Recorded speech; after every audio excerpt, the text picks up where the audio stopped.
Apparently a lot of people think this is rocket science. It really isn't. It's very simple. I want you to turn to page 3 if you still have this. And I want you to notice on the left column, under Article 1, where it says no redress. Mr. Bob Schultz is actually, delegate from New York, has been working awfully hard for a long, long time. We're assembled here because of the right of redress of grievances. Under the 14th Amendment, we don't have that right. Many of you don't understand this, and it's okay. What you have to do is look into it yourself. Really, really look into this. And you'll understand something. That United States citizens under the 14th Amendment have civil rights. That's what we have. I can't go into the details of this. You're going to have to do that yourself. But I am going to say a couple of things. The last person that could actually be considered a true state sovereign citizen was born July 8th, 1868.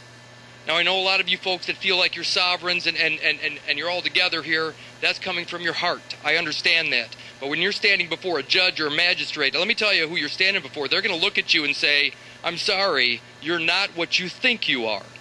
And you've heard from the gentleman from Pennsylvania earlier tonight. He explained a little bit of this, and I don't have to go into it, but I will say one last thing. I've heard the word tyranny quite often out in a field here with you guys, and we don't live under tyranny.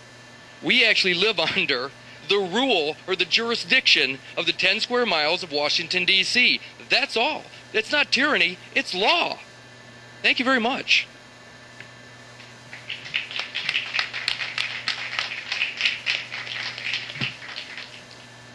Thank you. I'd like to call your attention to the section that's entitled The Deceit. The Bill of Rights becomes privileges and immunities through Article 14. I'll say that again. The Bill of Rights becomes privileges and immunities through Article 14.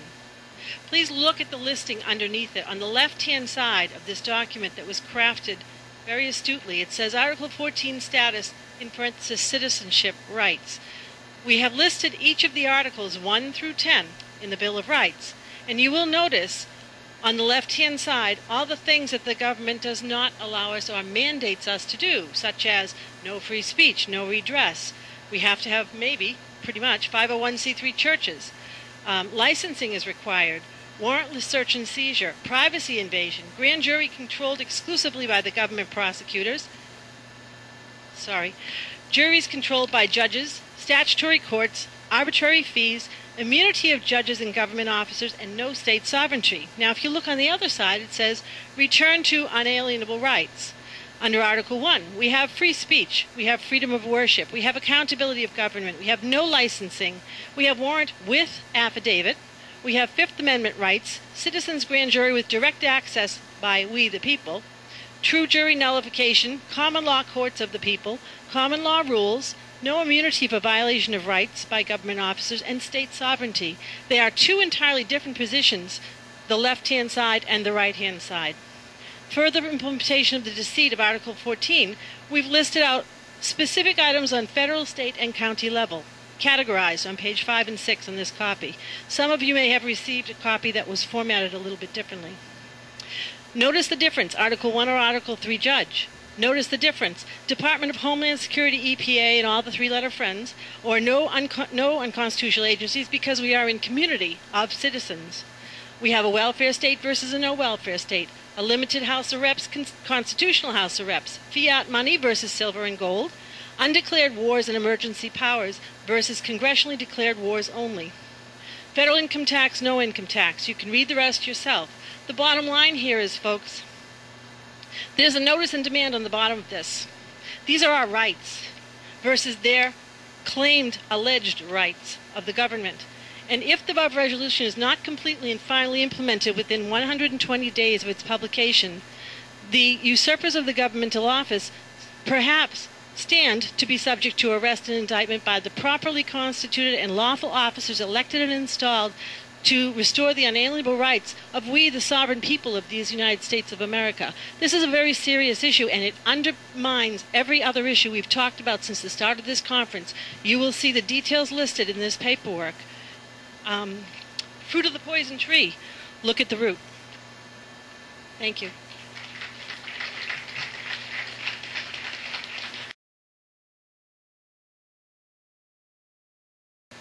Rick Wass from Illinois. The President recognizes the delegate from Illinois.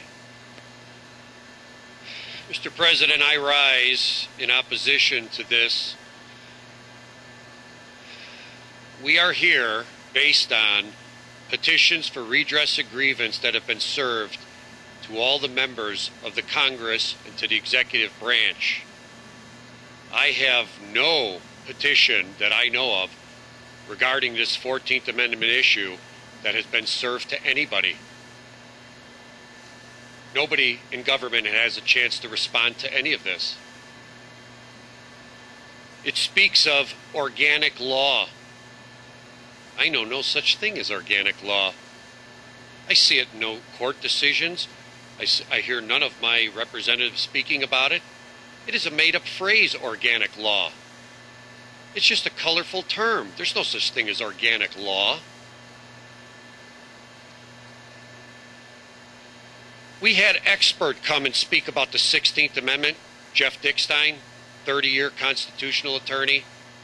He brought with him a box of certified documents that was gathered from all the states, irrefutable evidence that the 16th Amendment was never ratified.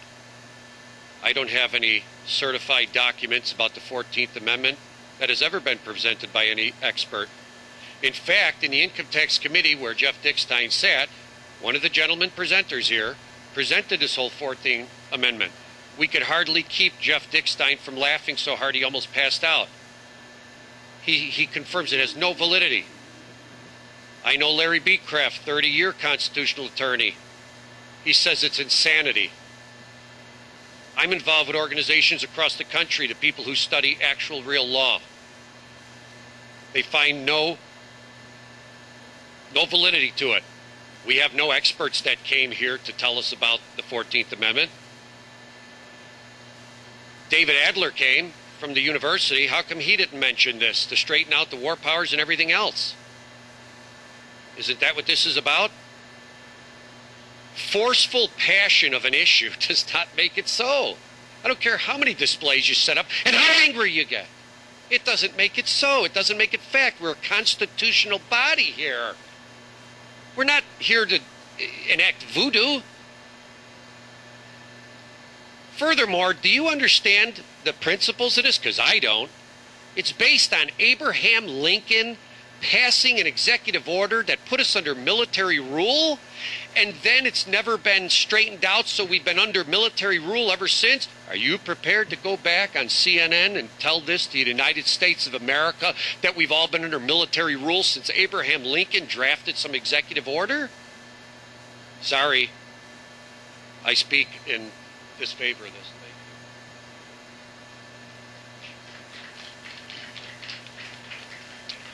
Yes, I'm Bruce Ray from Delaware. The President recognizes the delegate from Delaware. First, you got to understand the 14th Amendment. I have 23 years on this. And what it did is it created a private corporate trust, a citizenship. It made you a citizen of a private corporate trust, and at the same time it made you a beneficiary in a territory. And it's a voluntary citizenship. That's why it was never ratified. If you check a little bit deeper, it was ratified by Executive Order 6, announced legal by Executive Order 7, Wikipedia. Then if you dig deeper, you'll find out it was never the executive order that put them both in commission was never signed by the President. It was signed by the Secretary of State, William H. Seward. Now, every form of government, above and beyond the constitutional republic, the citizen of the state that would give us all the sovereignty back, comes from the jurisdiction of the 14th Amendment. The only way it has presumptive validity used upon us, because it was never legally ratified, just like Ron Paul says in the congressional record, 15641 through 15646, is by making it a political choice. You can't repeal a political choice. They used corporate trust law to bind us to a different citizenship. The Founding Fathers created a citizen of the state in Article 4, Section 2, Clause 1. This made you a citizen of the United States. That's a municipal corporation of the District of Columbia, the 10-mile strip, doing business as the United States. It's DBA. It's a legal term. It's a name. The term like United States, that has several meanings, Black's Law Dictionary. Here's the sad part.